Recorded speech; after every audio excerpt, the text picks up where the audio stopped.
Well, let's see. That's the wrong camera. Just a second to find the right camera. There we go. Can everybody hear me? Everybody see me?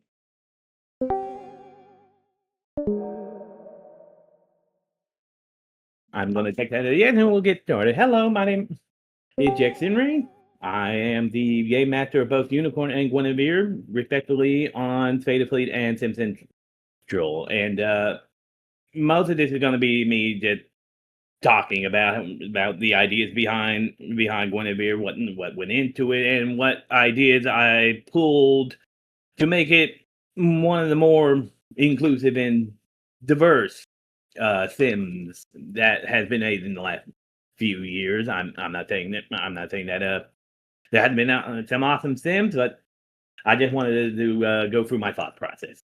Um, so I hope everybody enjoys the presentation. And we're gonna move the slide right on through. For starter, what actually is Guinevere? Now, Guinevere is at its core, it's a passion project of mine through a few number of years of refinement and storytelling and a lot of mistakes along the way. And I will especially admit, because some of you I know in here are from Unicorn. I will admit there has been a lot of mistakes. There were a lot of mistakes when I started it because I jumped into it by the seat of my pants. I'm not afraid to admit that I jumped into Simi basically by the seat of my pants basically on a lark one day after I rolled through Starbase 400 on a Twitter. And for me, at least, Star Trek is it's a big part of my life. It showed me that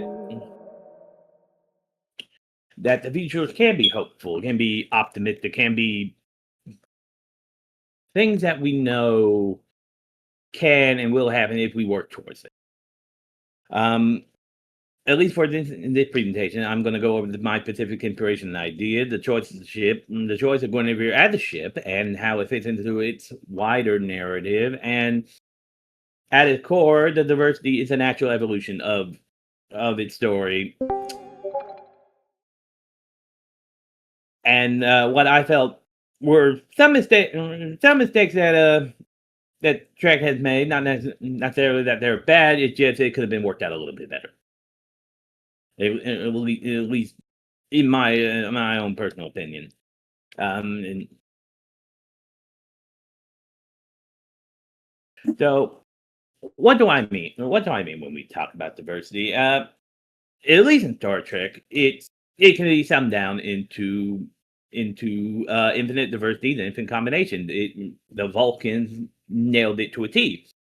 It's celebrating the vast arrays, at least in universe. It celebrates the vast array of variables in the universe that can occur and will occur in the universe, at least according to the Vulcans.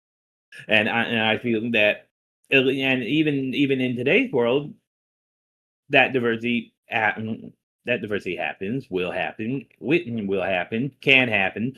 Um, and I know, especially in these days, that some a very moderate small group trying to pull that back. We're trying to pull that back. And for me, building Guinevere as a sim, I set myself goals. My goals being we are encouraging characters that would fall onto the LGBT spectrum. That was a big major point for me.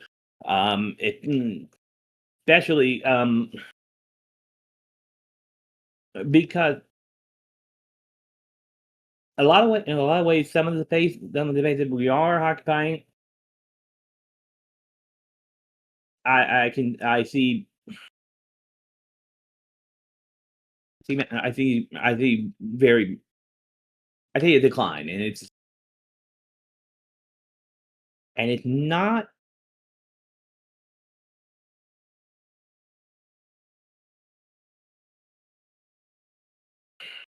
My word just went away from me. You're doing great. No, Yeah, no rush. Take your time. yeah. Uh, so anyways, I also wanted to encourage more non-humanoid characters. A lot of time when we're seeing canon Star Trek, canon Trek, especially nowadays, and I know from a out of character and behind the scene look, prosthetics can get expensive. I mean, there are certainly great alien characters on Star Trek, and the prostheses in the makeup are all great. But for the vast majority of the time, it's all human because again, out of character, it's all about it's all about working on a budget. But I wanted to see, but for me personally, I want to see more non-human characters, especially Cajun Kelpians. We have characters that are from the Jedi species. They're an androgynous race that was in TNG. More trails, more. We got a couple of Frosian non-playable characters. That's the same race as the Federation President in Star Trek Six. Um, and by me setting the sim going through the gate into Triangle, and we're setting it in a new part of the universe as to not be bound by having to work around canon characters, canon species, canon worlds, and opening up more opportunities to create new and unique races, um, and exploring different scenes and cultures, storylines, that sort of thing. Because again, even in mainline Trek, we've only been set in the Milky Way. Um, I know Star Trek Online. You can go to Andromeda. You can go to a little chunk of Andromeda, and That's all well and good, but that's all well and good. But it's just there's not a lot. There's not a lot there. There's not a lot there, and I also think they were working with more canonicity, the Iconians especially on their storylines. Yeah, we're not going to do that. We're not even going to dig for the Iconians. Um, and for the most part, for me, it has come together in a way I had hoped. But and I'm going to be completely honest. I'm still unpacking why it's working as a sim, and I'm going to point out a few of my players that I feel especially bring a lot of unique and interesting points, unique, interesting characters and background. I especially want to start by at least pointing out our player who plays our one of our ground force sergeant, Jace Morvan.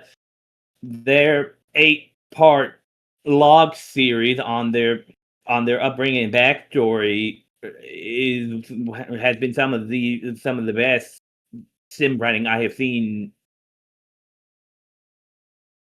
and just some of the best writing I've seen ever.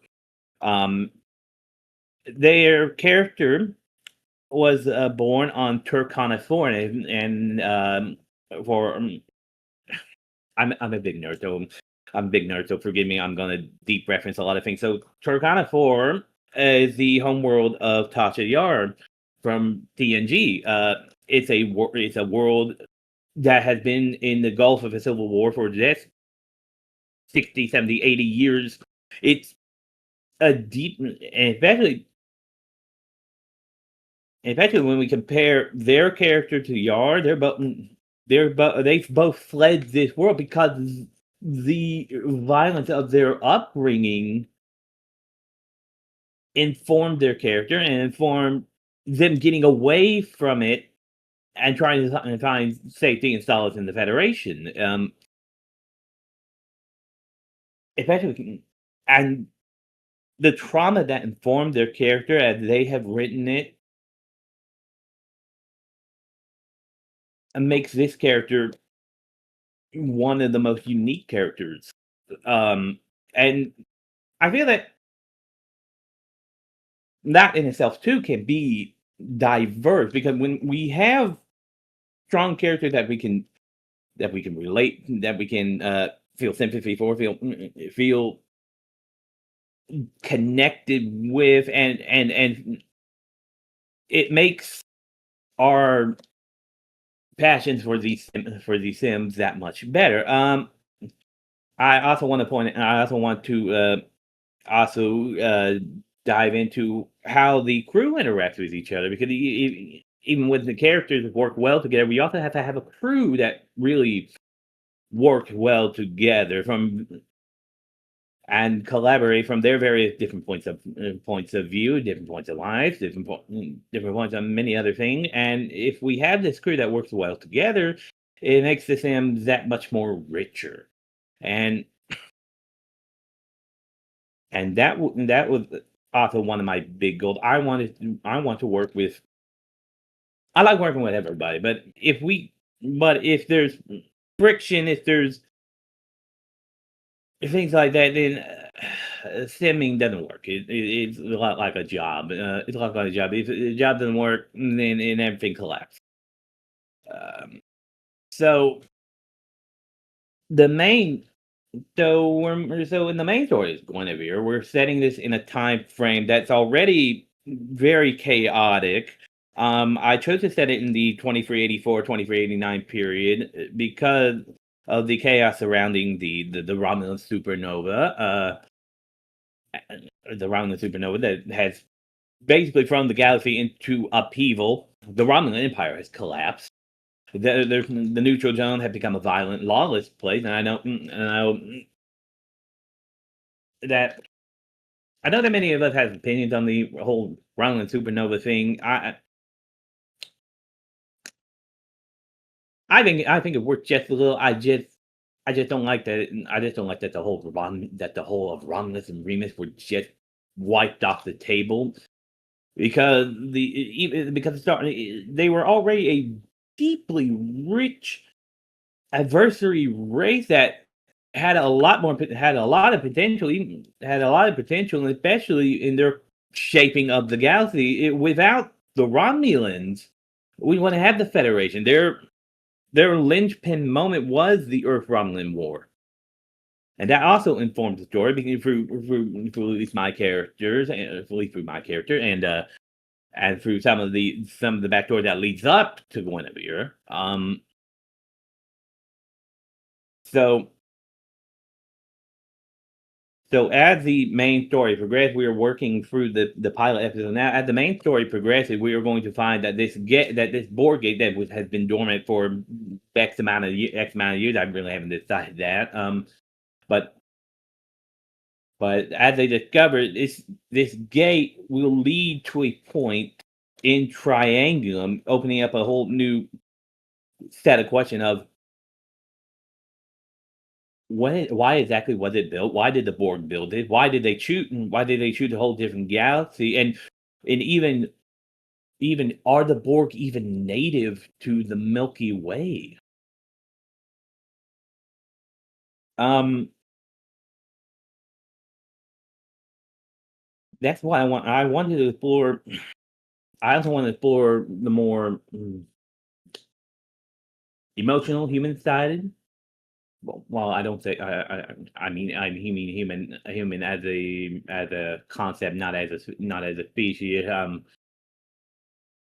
Because again, the word human doesn't really apply to alien race because they are their own unique culture, race, species, etc., etc., etc., so on, so on, so on. So by the time they get this gate activated, we're going to cross over,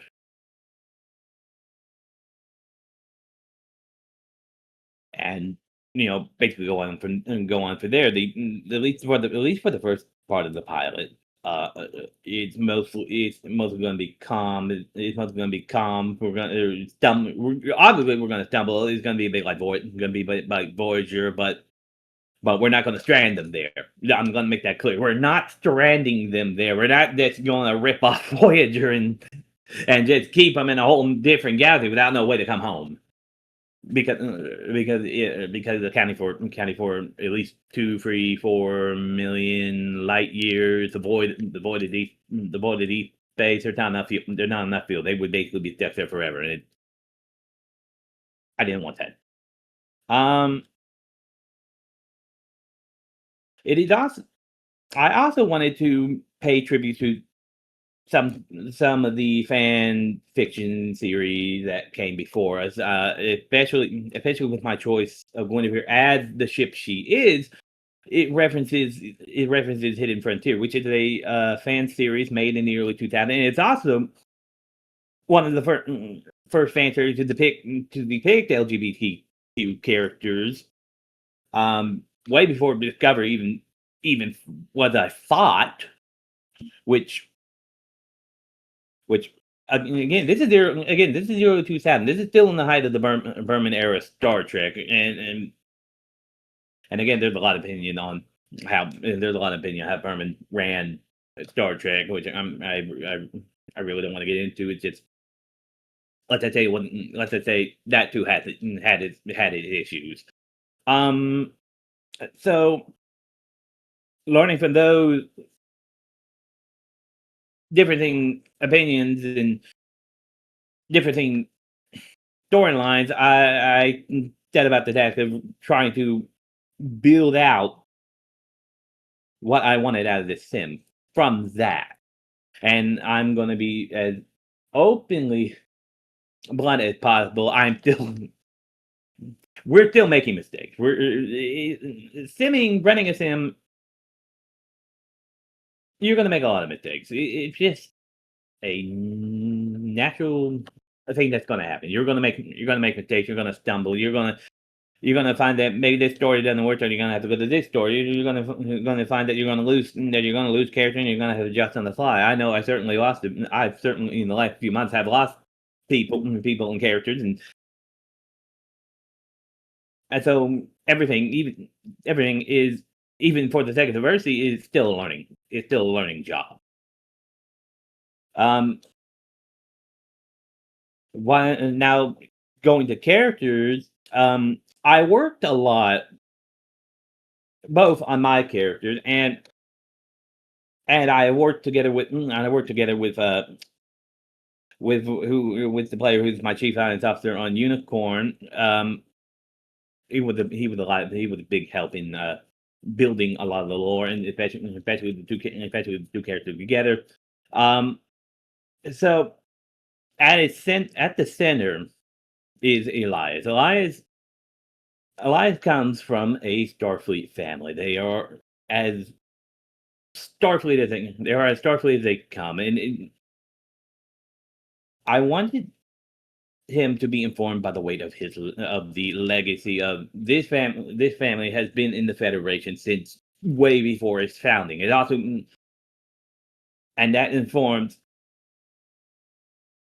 how he views the galaxy, how the galaxy views him, how the universe, how he interacts with the universe and with everybody else. Because the weight of legacy, I feel, is a big part of Star Trek. What comes before, how we honor that, and what comes after, and how we honor that. He is also deeply scarred by his experience in Wolf 359, his experience in the Dominion War, which taking those eras. Starfleet hadn't seen a species like the Borg. They haven't had fought a real conflict. Even the Cardassian War, which is a bunch of border skirmishes. Sure, we got settlers free, but Starfleet hadn't fought a real tangible war since at least the motion picture era, the Klingon War. That was their last major war. So from the period ending in 2293 up until 2364, that so-called lost golden era, Starfleet, at least in my opinion, they became complacent. And being complacent, they felt they were on top of the universe. They can do anything they want, and then of course we all know, as they soon found out, the Borg smashed through a good chunk of of Starfleet going at Wolf 359, and Elias seeing that, seeing his friends, his colleagues either being lost due to the battle or lost due to being assimilated, that deeply affected him. We also see a lot of that in I'm going to reference Shaw here. He, as a fellow survivor of Wolf 359, he eventually his monologue in Picard, especially in monologue in Picard when they're in the holodeck and he's confronting Picard, that's deeply rooted trauma. That even to that day he's still working through. It is only, how could someone even work through that? Seeing someone being deprived of their humanity, their autonomy, their individuality. No, that's mind breaking. And I'm not surprised that a lot of them would be suffering through PTSD, which, and then compound to that, a few years later, you got the Dominion War, and starting and the massiveness of this whole quadrant galaxy expanding war. And at the end of it, their death toll is like 90. I think they were asked to put it at like 91 million. 91 million. That's more than at least both world wars on Earth.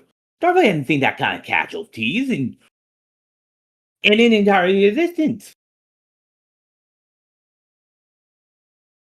Though those events, I felt, should inform his character, how he's processing, how he works on it, and when we get to him meeting Gil on Baku, this is directly after Star Trek Insurrection, and we all know the Federation and they're gonna try to rip this world, try to translocate these people against their will, and that's a whole different thing. That's a whole different story thread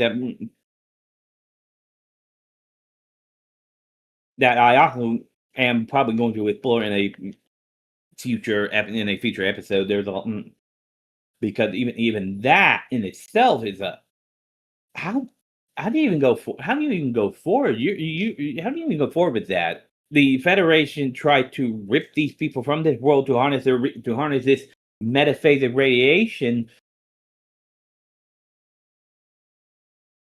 and like how did somebody process that their own government tried to rip these people out, rip these people from their home world and try to basically steal their land. That also draws great parallels to our own history, which I felt was great storytelling. But as these two characters meet,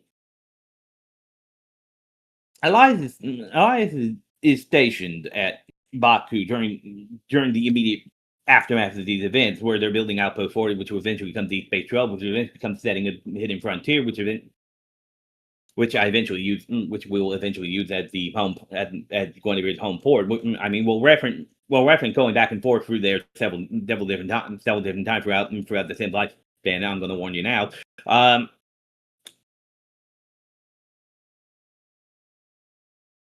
But even that,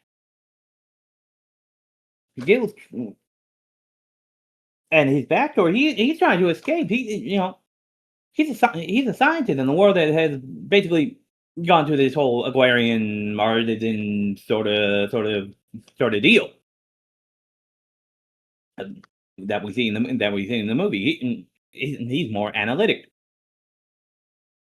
So the two cross paths, and eventually they form their relationship, their marriage, their family, and that formed kind of the nexus of the main.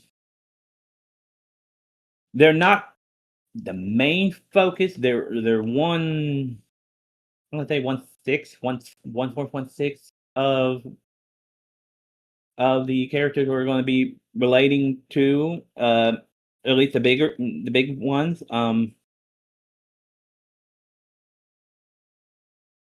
But even then it's a Cadian and a Baku together.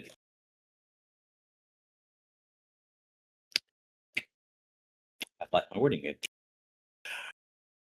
Um, Moving on from them, our medical officer, Dr. Vale. She's an experienced physician. She comes aboard as a young, eager, ready to work.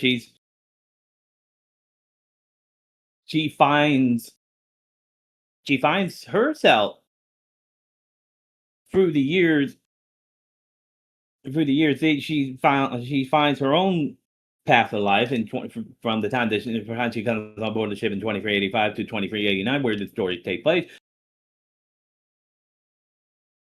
She meets her own wife on ship. The ship botanist, and then and that had nothing to do with me. That's how they wrote their character. And I thought it was fantastic. And I thought that was fantastic. And it goes to show that when we give our players the freedom to come up with these characters, they'll surprise you in many different ways. Um, and Morven was an interesting character. For Gwen, the running joke of Gwen is that at some point during the early days of Gwen, the Starfleet Security Detachment commits. Basically, they frack things up so badly that Elias just basically kicks them off and turns over security and security duties to the Federation ground force detachment that's on board the ship. Um, this is me basically trying to give the Marines actually something to do. Because honestly, if you think about it long term,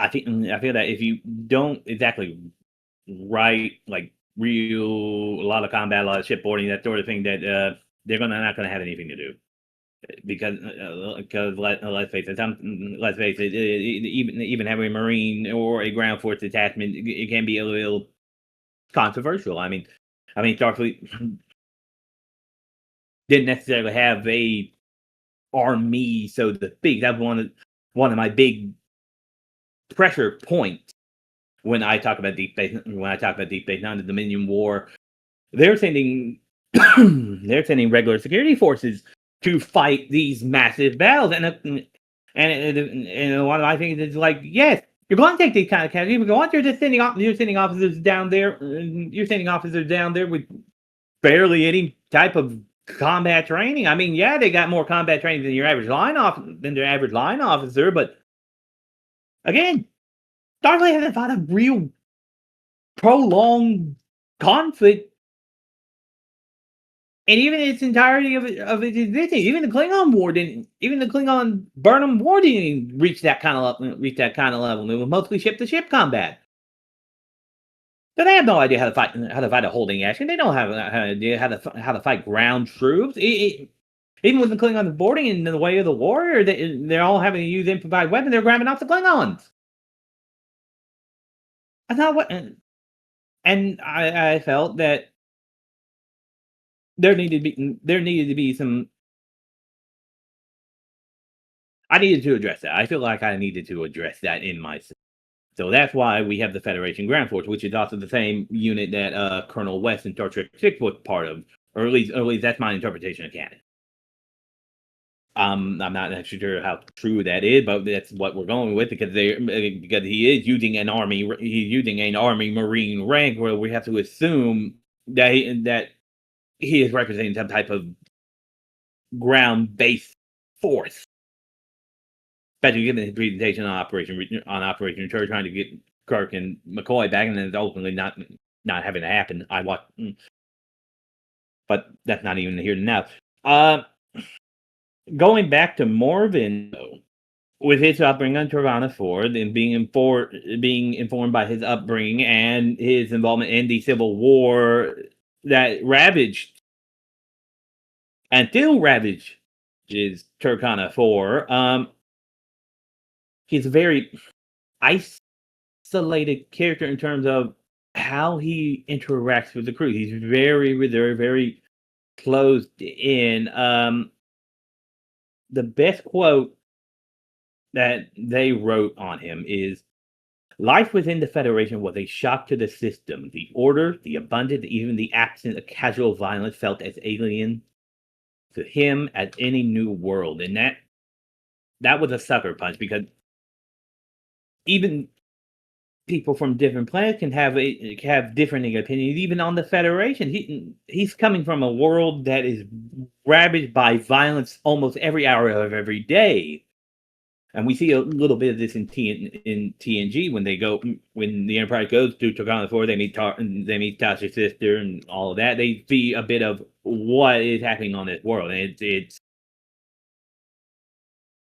it's not a good place to be. It's not a good place for anyone to be in that type of world. And even then, they were cutting it close to really, even for the 80s and 90s, they were cutting really deep for network television. They were cutting really deep for network television and what they referenced was going on in that world.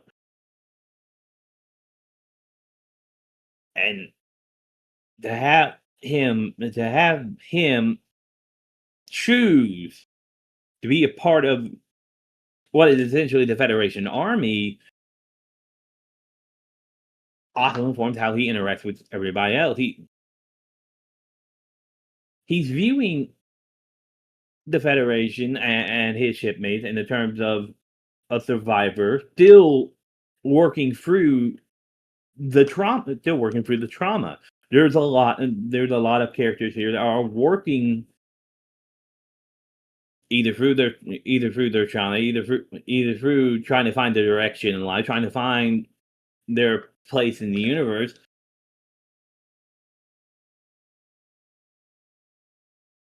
And that I wanted to give that space for that kind of exploration, because even when we're exploring the galaxy, we're still exploring ourselves. Guinevere herself as a setting she's small. She's relatively small for a starship. I would describe her. There's actually a good quote from Hidden Frontier somewhere, either in the main series, I think Helena Chronicle, where her captain describes the class and the ship as the ship sneaking through the galaxy like a thief in the night. She is built for science. She's built for exploration. She's built to explore. Not she's nimble as an intrepid class, but with her mission pod and the way she built, she got more of a punch when she needs to. But even then, and I'm gonna spoil just a little bit of the storyline, when they're in Triangle, they encounter the first species, who basically claim that the whole of the Triangle Galaxy is theirs by divine right. Guinevere is going to take a massive beating, mainly through the use of. Not every species has phaser technologies or disruptor technology or platinum technology. I gave him charged particle meson cannons, which, in order for this to even work, I had to give it a reason to be brutally effective against Guinevere. So when Guinevere is hit by these weapons, her shield grid basically doesn't know how to respond, because the way the Federation shields are built, they're using mercasium. That's also referenced in Deep Space Nine. It's a synthetic material that is developed and used by the Federation in construction of shield generators. So these highly charged particles interact with the mercasium in a way that destabilize it, like like the Romulan plasma weapon did to the Rhodinium at Outpost 4 in Balance of Terror. Turns it basically into dust. Dust. And the Shield basically don't know how to respond to that. Though it's like, oh boy, we're really in trouble here. And which also gives engineering a really good problem to solve. And that's also one which also gives engineering really something good to solve. um, but as but another reason I chose this ship was also to pay homage to Hidden Frontier and what came before, because it's a cool design. That is, it's a cool design. I liked it, and there's a lot of images. Touching back on the goal for the sim, I wanted to create this a space that would foster community growth, acceptance, and explore characters that are deeply personal to each of the writer. I also wanted to explore that again. I wanted to explore a different part of the Star Trek universe that really hadn't been explored before. Going to a new galaxy opens up a lot of opportunities to create unique races, cultures, planets. The first one after the pilot they're going to visit is a dead world orbiting a dying star, which puts them on a kind of a timetable on that. I also want to explore found family, the loss, the tragedy of life, hope. And again, going back to Elias, he having lived through the horrors of Wolf 359, going through the horrors of the Dominion War, he saw friends getting assimilated. He saw friends die to the Dominion, and then those that did survive, they came back and they came back changed. Like you're fighting a war now. You're doing something that you were barely trained for against an alien race that basically is bred for war. How does that inform you as a character seeing all this? You probably collapse. You probably break. And as Elias, he nearly did. So again, exploring those themes through his eyes, through his crew's eyes, and ultimately coming together on this ship as a found family, which again can be just as diverse as everything else. Which again falls back to IDIC, infinite diversity and infinite combination. So when you build your sims and you have some of these goals in mind, a lot of it, at least for me, a lot of it fell into place. And I'm not even sure how it did. I'm honestly, I'm frankly surprised as everybody else. Like I know some sims take all the hard work. Some sims are easier time. It's that uniqueness that brings diversity and inclusivity. We also want to give homage to the Star Trek that came before and built on the legacy. And as I chose Hidden Frontier again because of its importance as one of the first series to depict these kind of LGBTQ differing relationships that are the thing before mainline Trek even thought of it. And at least in my opinion, it broke a lot of barriers that at least during the time of Deep Space Nine, TNG, Deep Space Nine, Voyager, Enterprise, when it basically the Barman era of Star Trek. A lot of it, especially in Deep Space Nine, they had to really push the network, push against the network to even include that kind of thing. Even the episode where Dax meets Leonara Khan, that that was a that was a big act during the 1990s because a lot of that the network really tried to push back against that. They didn't want that. They really had to rail against the network on even trying to include that, and at least in my from my perspective, my views of the era, especially with certain characters that should have been more that were highly intelligent, highly well written, but they were placed there for other appeal, and that I'm very and and again, good characters, good characterization. They should have explored them more. It's just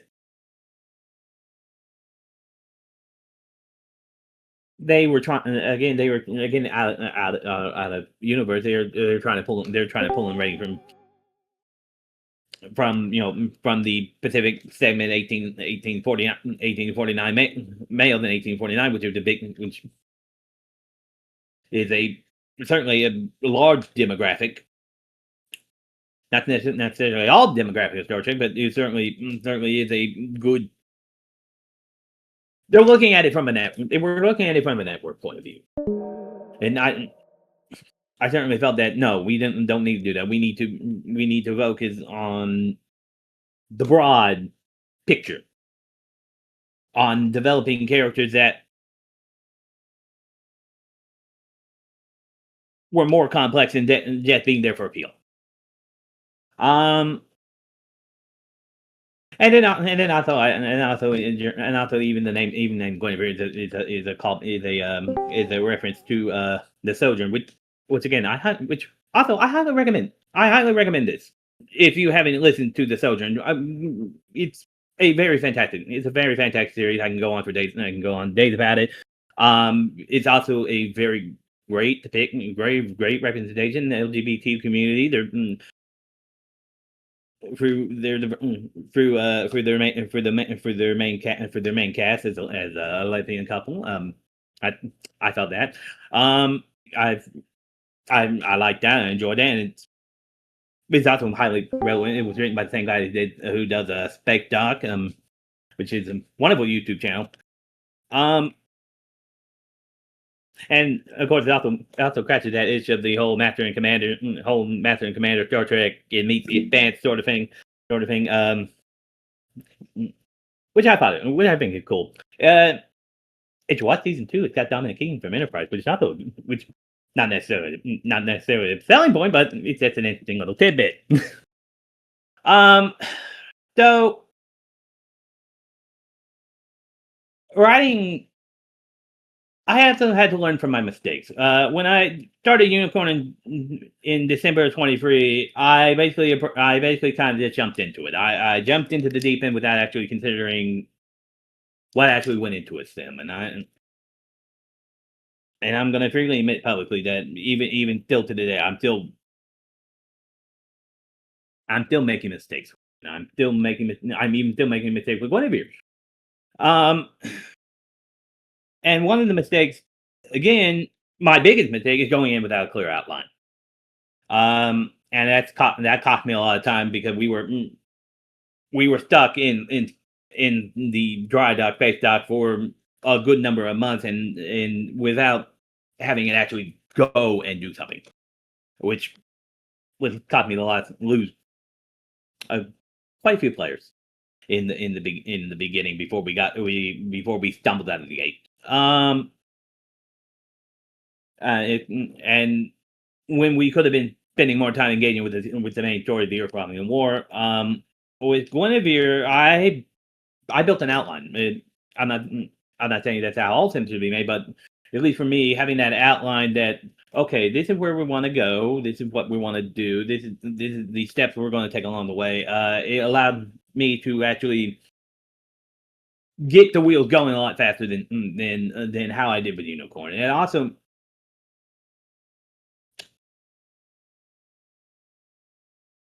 and also being being with Unicorn being set in the year forming the war, it's on a fixed timeline. There's only 4 years of the war. It's 2156 to 2160, and we're also trying to reconcile what Enterprise shows us in their timeline and what Spock describes in the Balance of Terror, which again I can go on a whole tangent on it, and we don't have time. With Guinevere, what I decided to do, that when we started the sim, we would have a mission called Prologue. That would be the era of 2384 to 2389, set before the main story, where the crew can come aboard, they get to know each other, and they're already they have these relationships already formed before we drop into the main story. That was a experiment I feel really contributed to a lot of the early success of Guinevere. That by having that being the introduction, being the orientation to the sim, having their character come aboard before the main plot of the story allows time for more character development, and it also allows them to, have that whole 5-6 years worth of time to flesh out backstory relationship, how they interact with the ship, how they adjust to the ship before we hit the main story. And I will also admit there was a mistake, even with the pilot. I did not. My idea for the pilot was a crossover, and I know Nicole is here. The idea was to have Guinevere crossover with Astrid, just a little bit, just to the way, kind of like how the Enterprise went to Deep Space Nine at the beginning. I wanted to do something similar with that, but of course, the logistics didn't work out, and I will admit I could have planned it a lot better. So yeah, and we're still learning. That's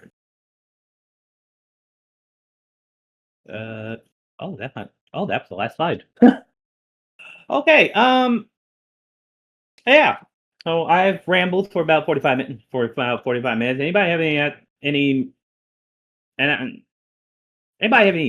questions? I mean, I'm open to talk. Anybody have any questions?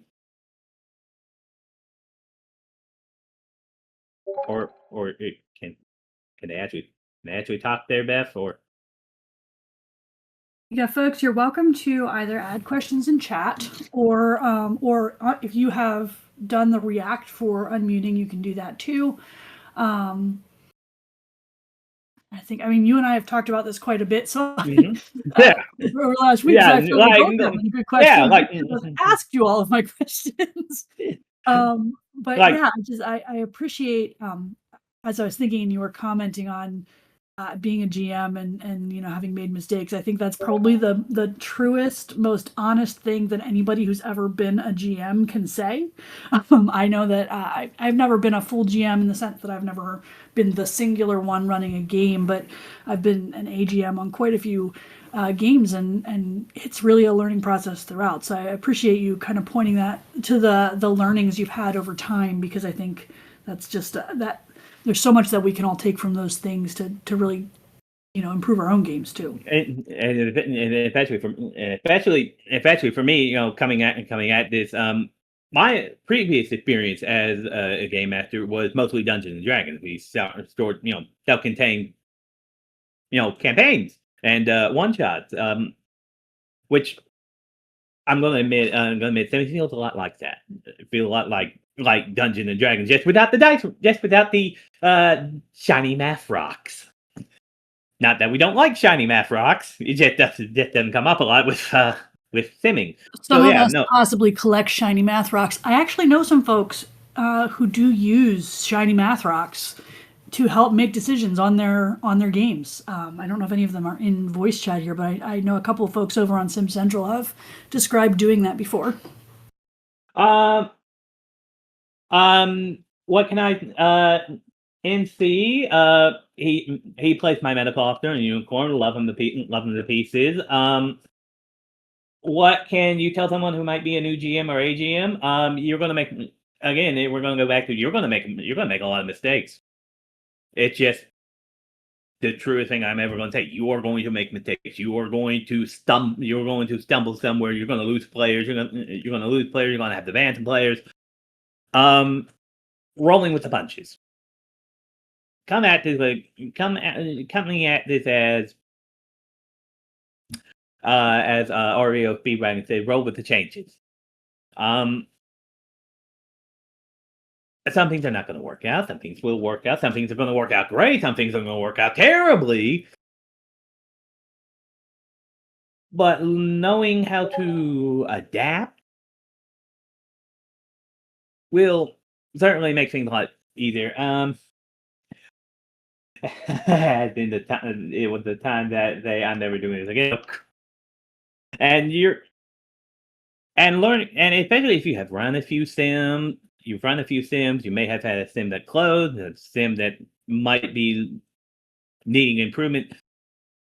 I say learn from the mistakes. Really take a look at what you did, what you could have done, and then try to apply it for the future. Because essentially, how I started Unicorn.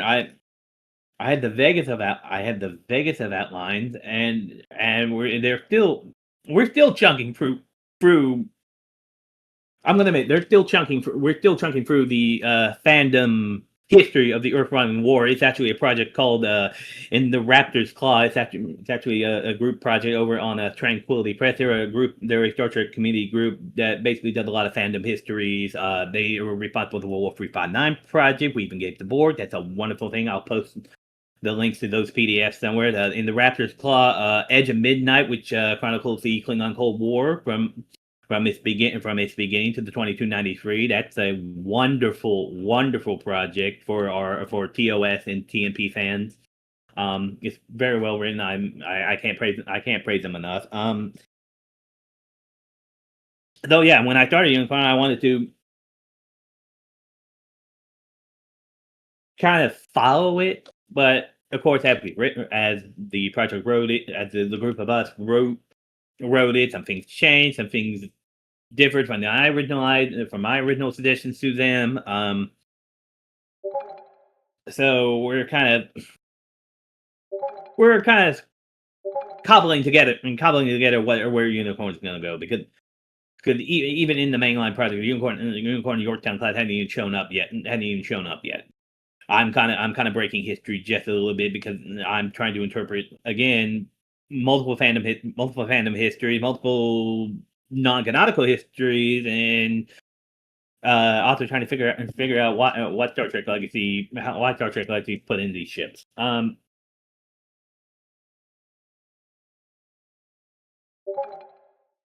And even choosing the Yorktown class as the main setting, I didn't want just an NX class. Not bashing on the NX class. Wonderful. It's a wonderful design. If you flip it upside down, it's an Akira class. But having Unicorn be a Yorktown class, it's a bigger ship. It's a much more powerful ship. It allows a lot more options. I know that after this episode of Unicorn, we're exploring a mystery on this world where the Romulans are involved. It's a more scientific based exploration mission. That I'm going to take them onto what is basically the plot of Greyhound. We're going to cross it, and we're going to cross this dangerous nebula with a convoy of ships and play cat and mouse with the Romulan birds of prey. It's and as Zia said, it's a tough little ship. I like the design. I like the design. I'm going to give you a quick. I'm going to pause. And I'm sorry to break in. Just giving you a quick 5 minutes. 2-minute warning, so that the recording portion will stop in about 2 minutes, just so that it can reset. So all just right. Making sure that you got all the things you wanted on the recording portion. But yeah, that's basically the panel. And I hope really you've enjoyed the rambling. And if you want to ramble with me some more, I'm always available. I'm always available through Discord, text, and yeah, I always have my phone with me. So if you can't get a hold of me, I will usually reply within 1 or 2 hours. But thank you so much for coming.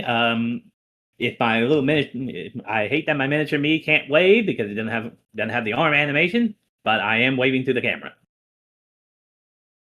So yeah, I'm waving back at you. Yeah.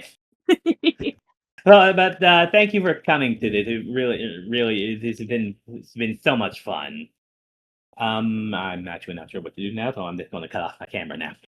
You're all good. Yeah, whatever you'd like at this point. I mean, you're welcome to stay, folks. You're welcome to stay and chat for a few more minutes. The next presentation starts in 5, or there is a voice overflow. So if there's things that you guys want to chat through, you can continue to do that in voice overflow, or if you'd rather go to text, you can drop into the lobby. I don't believe we have any text panels in the next round, so there is a role play that's still underway in text panel 1. I don't know if Wes is planning to continue with it, but if he is, that's also an option for you. So just know there's a lot of things going on here. And yeah, next round of voice panels starts in 4 minutes. And thank you so much.